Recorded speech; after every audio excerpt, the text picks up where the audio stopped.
The first day test. The sun had barely risen when Keisha Williams stood in front of the towering iron gates of the Whitmore estate, the morning light glinting off the golden initials carved into the metal. The sprawling property stretched beyond her sightline, with manicured lawns that looked more like artwork than grass and fountains carved from Italian marble that sprayed water into the crisp air like liquid diamonds. A line of luxury cars rested neatly under a glass canopy, each one worth more than every car on her childhood block combined. The grand mansion itself rose from the earth like something out of a fairy tale. 5 stories of stone, glass, and wealth that whispered privilege in every corner. Most people would have been intimidated just by the sight of it, but Kesha had not come here to be impressed. She had come to survive, and more importantly, she had come to make a difference. She tightened her grip on her handbag and inhaled deeply, telling herself to focus. It was not the mansion, nor the fountains, nor the aura of money that worried her. It was the 3 6-year-old boys inside, Triplets, the Whitmore Triplets. The name had already become a kind of urban legend among nannies in the city. Stories were whispered in childcare circles about how no nanny lasted more than a day. Some had fled in tears, others in fury, and a few had even sworn never to work with children again. The boys, Tyler, Dylan, and Mason, had turned misbehavior into a sport, a form of entertainment, a test of how quickly they could break whoever dared to look after them. They were not simply mischievous children. They were terrors with too much energy, too much money at their disposal, and no boundaries.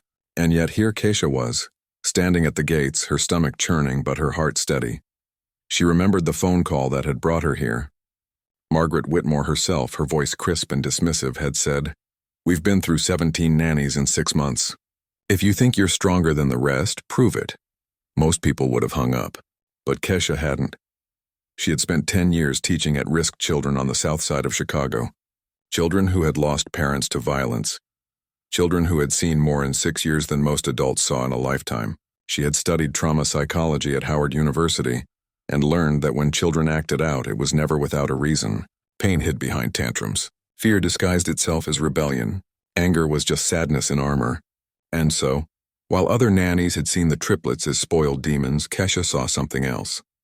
She saw 3 little boys who had been failed, not by themselves but by the adults around them.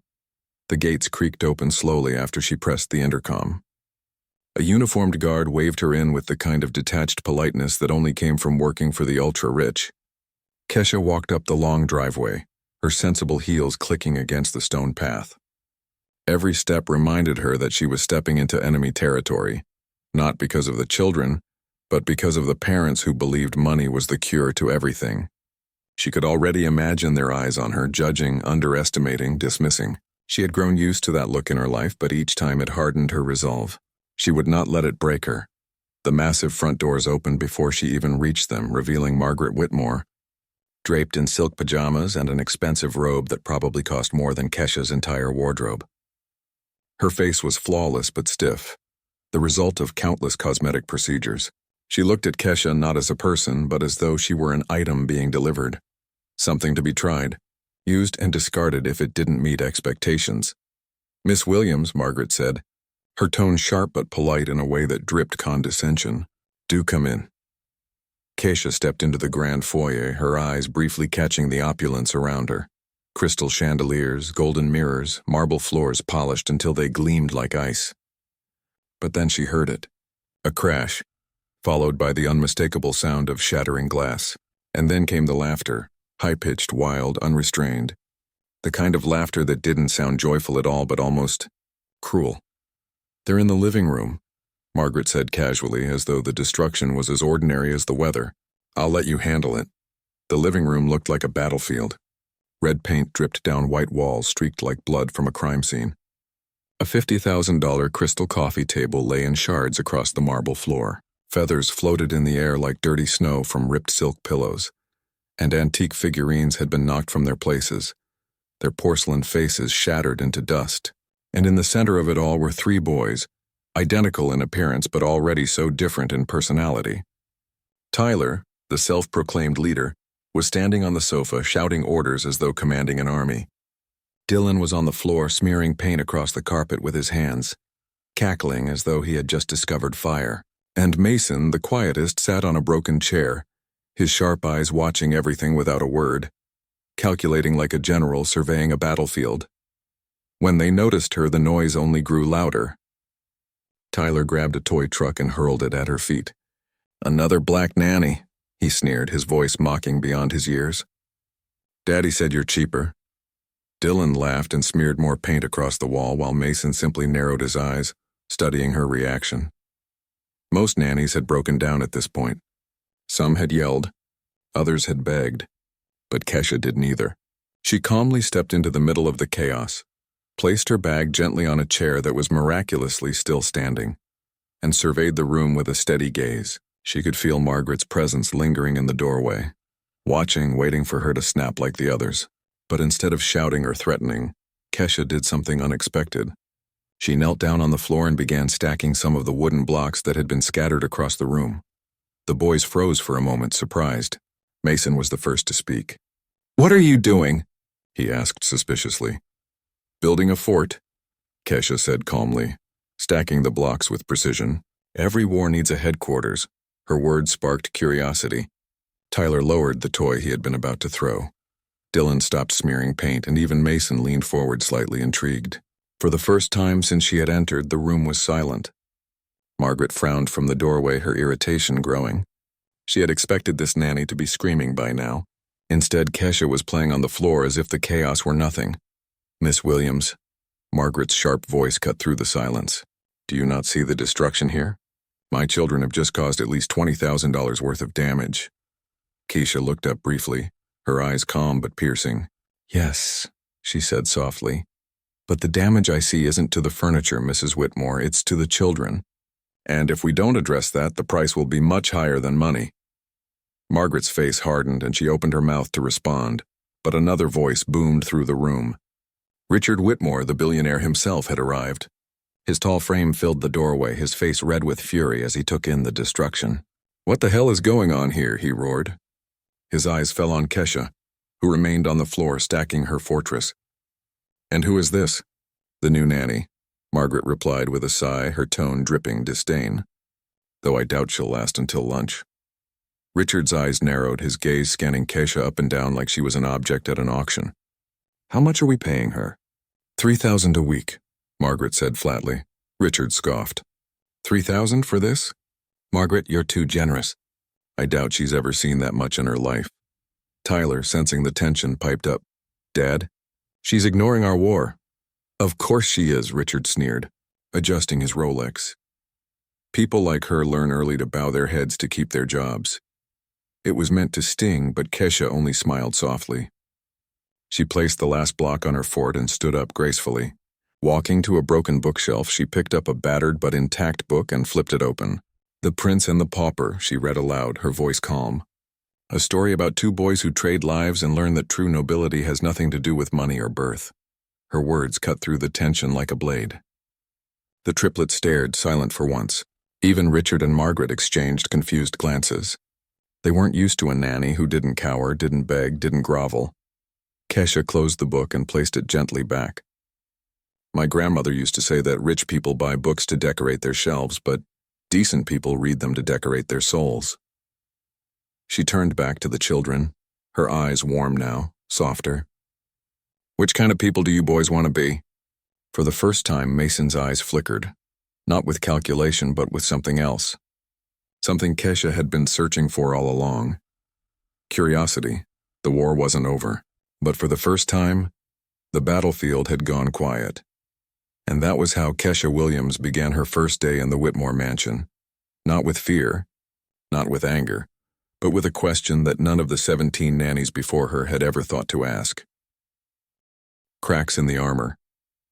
The Whitmore mansion was strangely quiet the following morning, the kind of quiet that never lasted long in a house with 3 energetic 6-year-old boys. Kesha stepped through the wide hallway with calm footsteps, her eyes already trained for signs of trouble. After the chaos of the first day, she had expected to wake up to a phone call dismissing her. 17 nannies before her had left in anger or tears after less than a day, and the Whitmores, both proud and cynical, never gave anyone a second chance. But the call hadn't come. Instead, Margaret had ordered the driver to pick Kesha up again, her voice cold but clipped. Let's see how long this experiment lasts. That single sentence had told Kesha everything she needed to know. Margaret did not believe she would last. Richard did not care whether she lasted. And the boys, well, the boys were waiting to see if she would break. For them, it was a game of survival. Push the adult until they collapse, then celebrate the victory.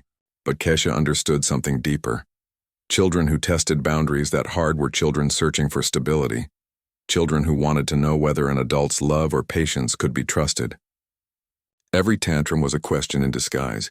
Will you leave me too? Will you prove you are just like the rest? Will you show me I am unworthy of care? When she reached the living room, she found it cleaner than the day before. Servants had worked overnight to replace broken furniture and scrub away red paint. The silk couches gleamed once more, and a new coffee table sparkled in the light pouring through the tall windows. The illusion of perfection had been restored, but illusions never lasted. She heard giggles from behind the curtains, a squeal from under the couch, and the faint scuffle of sock-covered feet across the marble floor. The triplets were already awake, already plotting. "Good morning, soldiers," Kesha said calmly, setting her handbag down and surveying the room. "Are we preparing for battle again?" Tyler burst out from behind the curtain, wearing a plastic knight's helmet too big for his head. Dylan leapt from under the couch brandishing a toy sword, and Mason followed quietly, holding nothing but his watchful stare. "You're back," Tyler announced, almost as though accusing her of betrayal. "We thought you'd quit." "Everyone quits," Dylan added, sticking out his tongue. "Not me," Kesha replied smoothly, her voice steady but kind. "I told you yesterday I don't scare easily." She crouched down to meet their eyes. "But if you want to test me, go ahead. Just remember, every great general learns that battles are won not by who screams the loudest, but by who thinks the smartest." Mason tilted his head slightly, intrigued again. The other two looked less convinced. Tyler stomped toward her, his helmet slipping sideways. "You're lying. You'll cry like the others." "Maybe," Kesha admitted with a soft smile. "But you'll have to work very hard to make me cry." The honesty disarmed him for a split second, and in that moment Dylan hurled a toy block toward her head. She caught it smoothly in midair, her hand closing around it with practiced ease, and then she calmly set it back on the coffee table. No scolding, no sigh, just quiet, steady composure. The boys exchanged confused glances.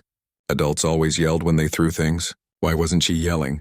Before the tension could grow, Margaret entered the room in her designer workout clothes, holding a smoothie in one manicured hand.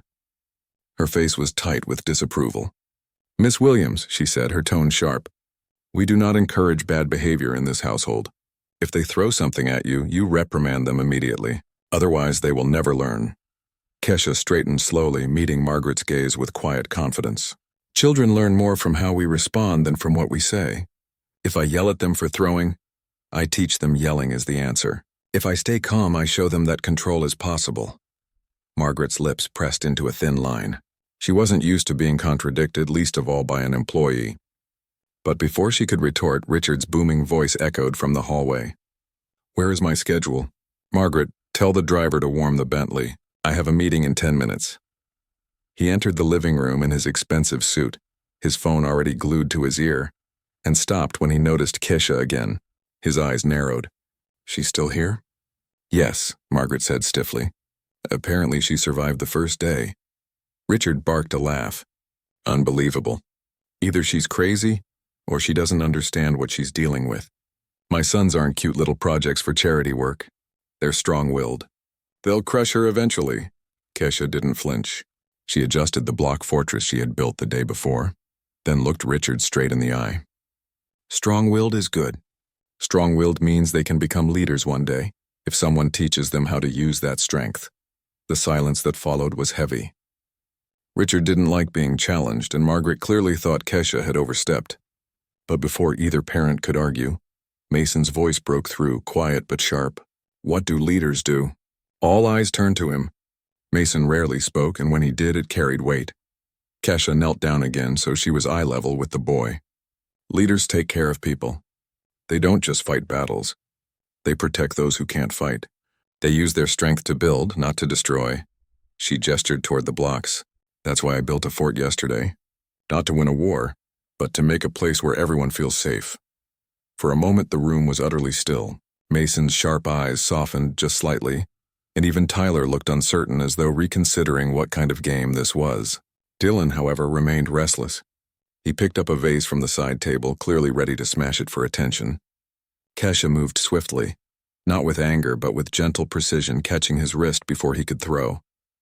"Dylan," she said softly, firmly, looking straight into his eyes. "That vase isn't your enemy. The enemy is inside here." She touched his chest lightly. "It's the part of you that thinks no one listens, no one cares, no one stays. If you smash that vase, you let the enemy win. But if you put it down, you prove you're stronger." Her words were simple, but they landed with unexpected force. Dylan froze, staring at her as though no one had ever spoken to him like that before. Slowly, his small fingers loosened, and the vase returned to the table unharmed. Margaret gasped softly. Richard muttered something under his breath, clearly unsettled. And the other two boys watched, wide-eyed, as their brother did something he had never done before. Obeyed. It wasn't obedience out of fear. It was a choice. And that made all the difference. The rest of the morning unfolded with more tests, more chaos. But under it all ran a new thread of curiosity. The boys painted on paper instead of walls when Keisha gave them space to express themselves. They fought, but they listened when she taught them how to share without screaming. They tried to trip her, lock her out and prank her, but each time she responded not with anger but with steady resolve. By lunchtime, the staff whispered among themselves in awe. No nanny had ever lasted this long without breaking. And now the impossible seemed to be happening. The triplets were listening. Still, the Whitmores were not convinced. As Keisha prepared lunch for the boys, Margaret pulled Richard aside. "She's different," Margaret whispered, her eyes darting toward the kitchen. "Too different. She undermines us in front of the children. She speaks as though she's the authority here. We cannot allow that." Richard frowned, sipping his whiskey even though it was barely noon. "I don't like her attitude. But if the boys stop tearing the house apart, maybe it's worth tolerating her for a while. She'll slip eventually. They all do." Margaret's lips curved into a cold smile. "And when she does, we'll be ready." Back in the kitchen, Kesha overheard none of this. She was busy cutting sandwiches into fun shapes, laughing softly as Dylan smeared peanut butter on his face, and listening as Mason asked more questions about leaders and battles. Tyler still tested her at every turn, but even his defiance had softened, the sharp edges dulled by curiosity he couldn't quite admit.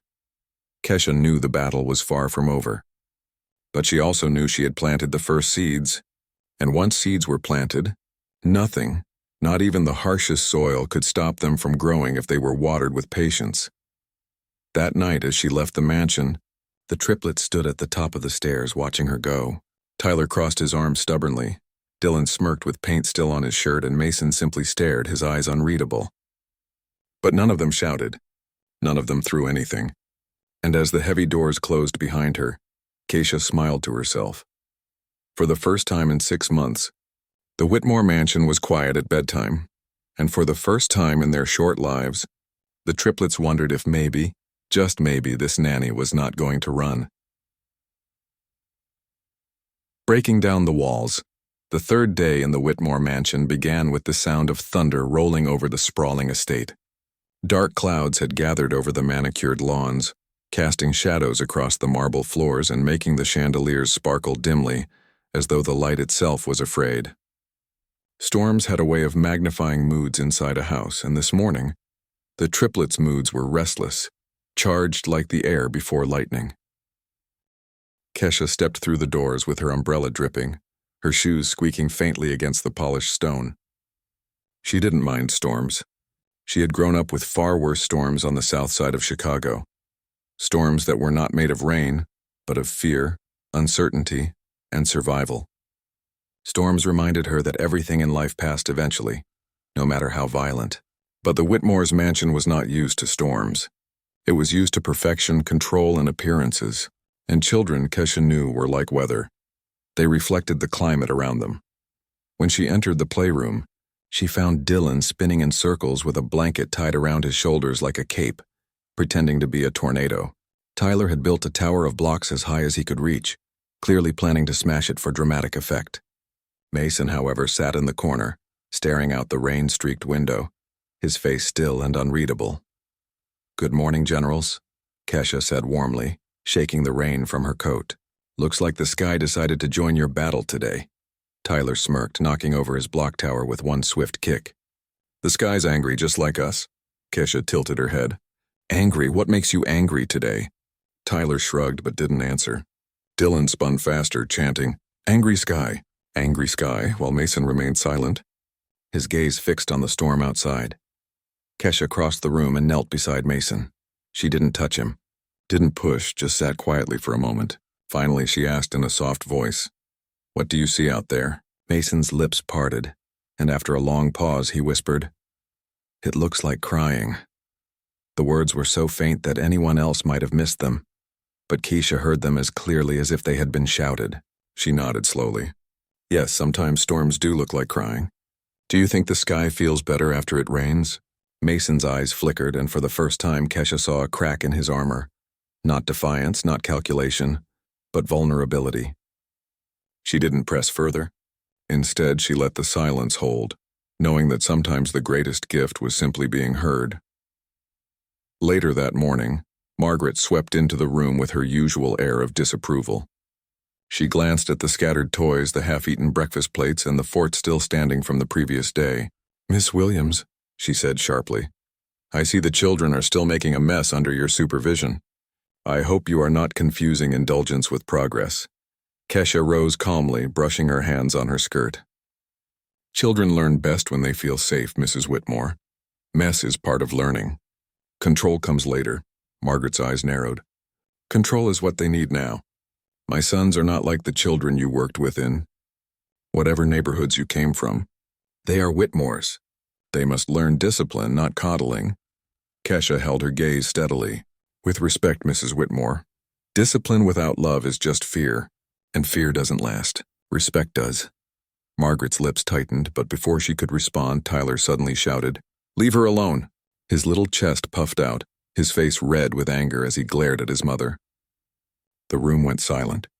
Even Dylan stopped spinning, and Mason turned from the window in surprise. Margaret's eyes widened in shock. Never before had her children defended a nanny. Usually they drove them away with glee, but now her eldest son was standing between her and this woman, as though Kesha were someone worth protecting. Margaret's cheeks flushed, but she said nothing more. With a sharp turn of her heel, she left the room, muttering under her breath. When the door closed, Kesha crouched down in front of Tyler. She didn't smile, didn't make a show of it, just placed a gentle hand on his shoulder. "Thank you for standing up for me," she said softly. "That was brave." Tyler shifted uncomfortably, unused to praise that didn't come with conditions. I didn't like how she was talking to you." "That's what leaders do," Kesha reminded him. "They stand up when something isn't right." The rest of the day unfolded in small, significant moments. Dylan, the most restless, spent an hour drawing instead of destroying, his chaotic scribbles slowly turning into shapes that resembled houses, stick figures, and, most tellingly, 3 boys holding hands. Tyler, usually the loudest, grew quiet when Kesha told them stories about children she had taught before. Children who had been through storms but found ways to shine. And Mason, the watcher, began to ask small questions. Why do storms happen? Why do people fight? Why do some people leave? Questions that revealed a depth far beyond his years. Questions that Kesha answered with honesty and care, never dismissing, never lying. By evening, when Richard returned from his empire of real estate deals, the mansion was quieter than usual. He stepped into the playroom expecting chaos, but instead found the boys sitting around Kesha, listening as she read aloud from a book. Not a single vase was broken. Not a single wall was smeared with paint. Richard's brows furrowed. "What is this?" he demanded. Tyler looked up, his voice firm. "She's reading us a story." Richard's jaw tightened. "Stories don't build empires. Numbers do. Money does. You boys are Whitmores, and you should be learning things that matter." Kesha closed the book gently and stood, her calm gaze fixed on him. "Stories teach empathy, Mr. Whitmore. They teach imagination. Without those, money means nothing." Richard bristled. He wasn't used to being challenged, especially in his own home. But before he could snap, Mason spoke softly from his chair. "I like her stories. The room fell silent again. Richard's mouth opened, then closed. He was unaccustomed to Mason voicing his feelings so directly. The quietest son had always kept his emotions hidden, but now, because of this woman, he was speaking truths no one else had heard. Richard muttered something under his breath and stormed out, his pride bruised. But the boys stayed, and for the first time, the mansion felt less like a battlefield and more like a home. That night, when Kesha prepared to leave, the triplets followed her to the door again. But this time, Dylan tugged at her sleeve. "You'll come back tomorrow, right?" Kesha knelt down, meeting his wide eyes. "I'll come back as long as you want me to. But remember, I don't stay because of money. I stay because I believe in you." The words hung in the air, heavier than any lecture, more powerful than any punishment. And as she walked down the long driveway into the stormy night, the boys stood silently at the window watching her go, not with hatred, not with defiance, but with something new, something fragile. Hope. The test of loyalty. The fourth day at the Whitmore estate began with sunlight streaming through the tall windows, golden rays spilling over the polished marble like a spotlight on perfection. But beneath the gleaming surfaces, tension coiled like a snake ready to strike. Kesha felt it the moment she stepped inside. The staff whispered more than usual, eyes darting nervously toward the upstairs hallway where Margaret had been pacing since dawn. Richard had left early, his jaw tight, his words sharp, muttering about losing control of his own house. The parents had reached a decision.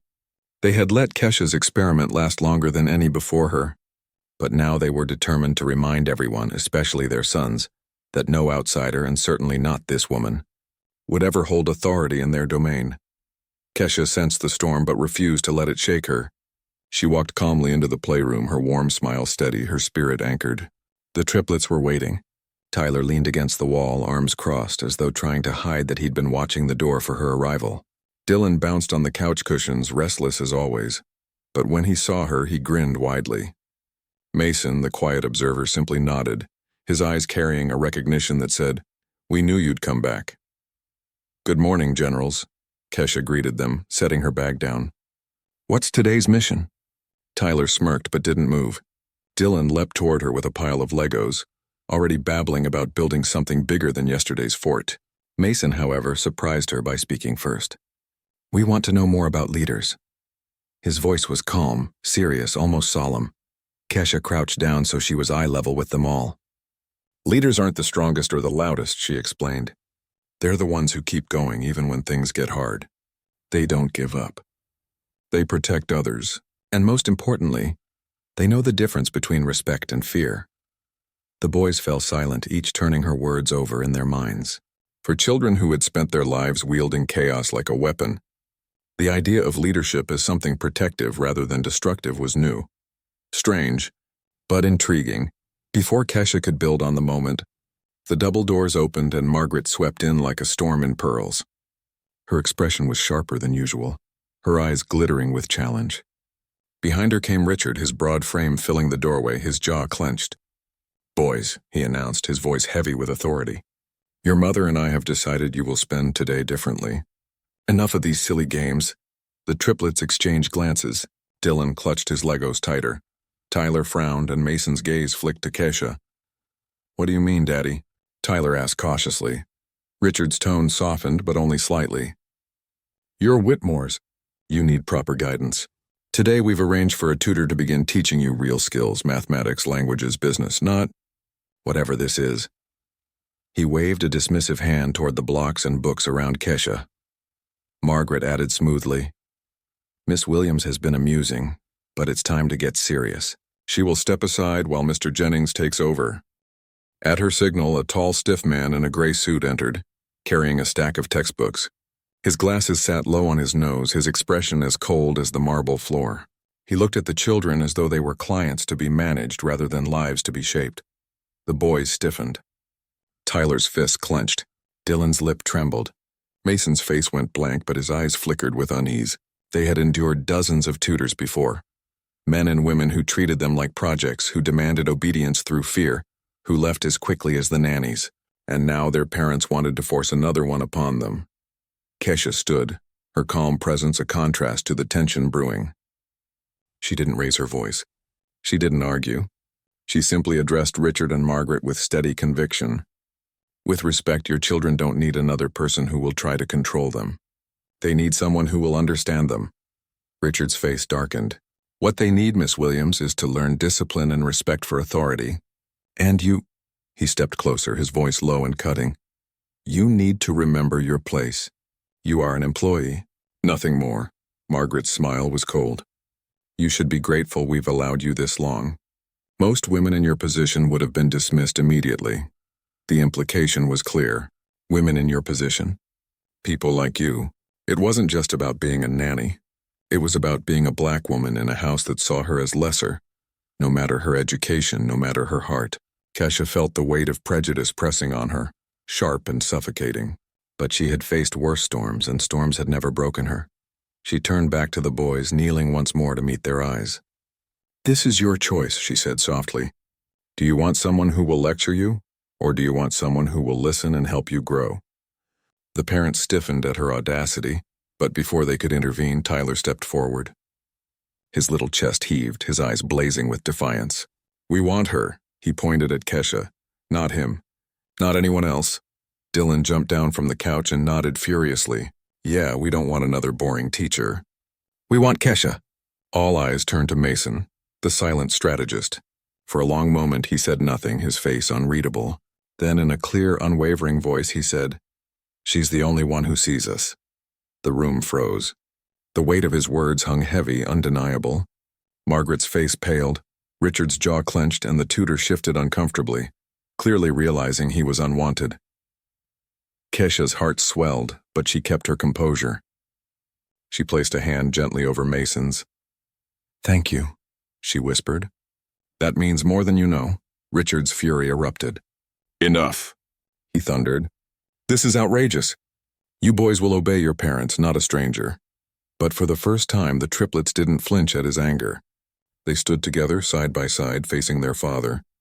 Tyler's small fists were clenched. Dylan's chin jutted out stubbornly, and Mason's quiet eyes burned with truth. Kesha rose, her voice calm but firm. Mr. Whitmore, you can fire me if you want. You can bring in 100 more tutors. But your sons have just made a choice. And whether you like it or not, that choice matters. The silence that followed was deafening. Richard's pride battled with his control. Margaret's fury simmered beneath her composed mask, and the boys waited, breathless. Finally, Richard spat out a single word. Fine. He turned on his heel and stormed out, Margaret following close behind, her pearls rattling with every angry step. When the doors slammed shut, the boys exhaled all at once, as though they had been holding their breath for hours. Dylan ran straight into Kesha's arms, hugging her tightly. Tyler stood tall, his eyes fierce but proud. And Mason, though quiet, simply whispered, Thank you for letting us choose. Kesha held them close, her heart aching with both pride and sorrow. These boys had everything money could buy, yet the one thing they had craved most, agency, respect, love, had been denied to them until now. That evening, as she left the mansion, the storm of the previous days seemed to break. The air was lighter, the sky clear. The boys watched her from the balcony, waving not with mockery, but with genuine affection.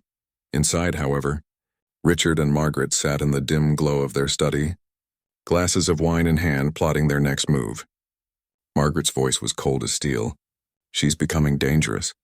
If we're not careful, she'll undo everything we've built. Richard's jaw tightened. Then we'll break her. No one challenges the Whitmores and wins. But what they didn't realize was that Kesha wasn't playing to win. She was playing to heal. And healing, once it begins, is the most unstoppable force of all. The heart of the battle. The fifth day at the Whitmore mansion dawned deceptively calm. The sky was clear, the fountain sparkled, and the staff moved about with their usual rehearsed efficiency. But beneath the polished surface, an unease simmered. Kesha felt it as soon as the chauffeur opened the car door for her. The silence was too heavy, the stares of the housemaids too cautious, the way whispers cut off when she entered too deliberate. Something was coming, and in her bones she knew the Whitmores were preparing their final move. She greeted the boys as always, her warm smile cutting through the stillness. Tyler ran to meet her, though he tried to mask his excitement with a casual shrug. Dylan tugged at her hand, already begging her to help him finish a drawing he'd started the night before. Mason simply stood back, his eyes meeting hers with that quiet trust that had grown stronger each day. For a fleeting moment, the playroom felt safe again, filled with laughter, blocks, and crayons instead of chaos. But safety was short-lived. By mid-morning, Richard entered, his presence filling the room like a thundercloud. His voice was clipped, his tone cold. "Boys, come with me. Your mother and I have something important to discuss." The triplets hesitated, glancing at Keisha. Richard's eyes flicked to her, sharp as knives. "Not you. You're dismissed." Keisha stood slowly, refusing to let his hostility shake her. "Where are you taking them?" she asked, her voice calm but firm. "That is none of your concern," Richard snapped. "You forget your place, Miss Williams. You're an employee. Nothing more." The boy shifted uneasily. Tyler crossed his arms, Dylan clung tighter to Keisha's skirt, and Mason's jaw tightened. But under their father's glare, they obeyed, following him reluctantly down the long hallway. Keisha's heart clenched as the doors shut behind them. Something told her this was no ordinary lecture. Minutes stretched into hours. The mansion was too quiet, the walls pressing in with silence. Finally, one of the housemaids approached Keisha, her voice barely above a whisper. "They're in the East Study. Mr. and Mrs. Whitmore. They're testing you." Keisha's chest tightened. She thanked the maid and made her way toward the study, her step steady even as dread gnawed at her. She didn't knock. She pushed the doors open, and the scene before her froze her in place. The boys sat at a long table, their faces pale, their shoulders tense. Margaret stood behind them, her hand on Tyler's shoulder like a puppeteer controlling strings. Richard paced at the head of the table, his voice booming. "Repeat after me," he ordered. "Nannies don't last. Nannies don't matter. Only Whitmores matter." The words cut like glass. Dylan's eyes welled with tears. Mason stared at the floor, and Tyler bit his lip so hard it bled. They didn't want to say it, but the weight of their parents' authority pressed down like chains. "Stop this," Keisha said, her voice strong enough to echo through the room. Richard whirled on her, his face red with fury.